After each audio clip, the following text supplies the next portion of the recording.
Ветувањата за тоа што ќе предизвика нивниот ангажман како градоначалници досегаат епски размери, изместени од реалноста, занесени во муабетите. Тие за да бидат допадливи и интересни, дотолку се оддалечуваат од стварноста што по муабетот дека ќе изградат аеродром, сега ветуваат дека Штип ќе го направат главен град. И ви ветувам дека Скопје ќе биде најголемото преградие на Штип, да се живи и здрави во наследба баби. Може би пак и овие ветувања се издржани ако се рефлексија на чудовишниот факт дека неговите партиски колеги кои се обидуваат да освојат една од трите преостанати скопски општини се соочуваат со сериозен проблем со меморијата. Па не се сеќаваат ниту на имињата на улиците кои најавуваат дека ќе ги асфалтираат. Една е главна улица. Која е таа, господин Чуловски? Од Кривината кој кај А името го знаеме ли? Мислам го знаеме ли името да представиме? Дали мислите на Румена представиме? Хаджипанзова на таа улица? Не, Румен, ми се блокира главата, но Добро, може би во текот на емисијата ќе ќе знаеме, се е проблем, кај пазарчето што поминува и лево и десно се гледа.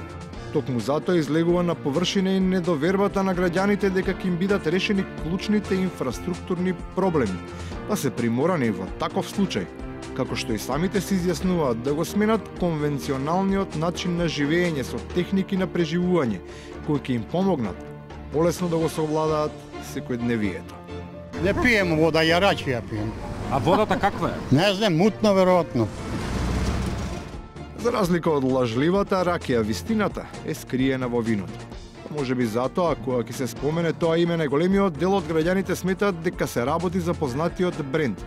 А ако случајно се каже и презимето на авторот, тогаш, речиси половина жители на крајбрежјето ќе помислат на еден, ама од другите двајца познати браќа Миладинови.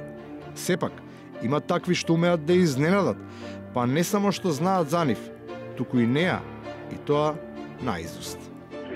Ориотски крилја кај да си медне и наши страни да си пеледне, на наши места ја да сида, да видам охри струга да видам. Само еднаш камал да свира, сонце да зајде, јас да умирам. На неговиот опонент не му е до песна, туку до живот во Македонија, на кој според тврдењето никој не би можел ниту да се надева доколку тој со својата принципиелност не го обезбедил. Тоа што во актуелниот миг, заборавајќи на неа, калкулира со гласовите на оние кои беа реална закана баш за неговиот, не значи дека не треба да му се одаде признание за тоа што некому ја спасил слободата. Хипотетички, каде ќе беше денеска Заев ако Зијадин Селја не му ја даваше поддршка? Сигурно ќе беше в затвор. Од страна на режим. И на крајот, секој внедела ќе ја има предвид и растегливата принципиелност и нереалните ветувања. Ќе направи проценка на минатото и на сегашноста и врз основа на таа математика ќе го направи тоа што најдобро го знае. Нормалното го прават нормално. Ненормалното сака да не научи дека било нормално.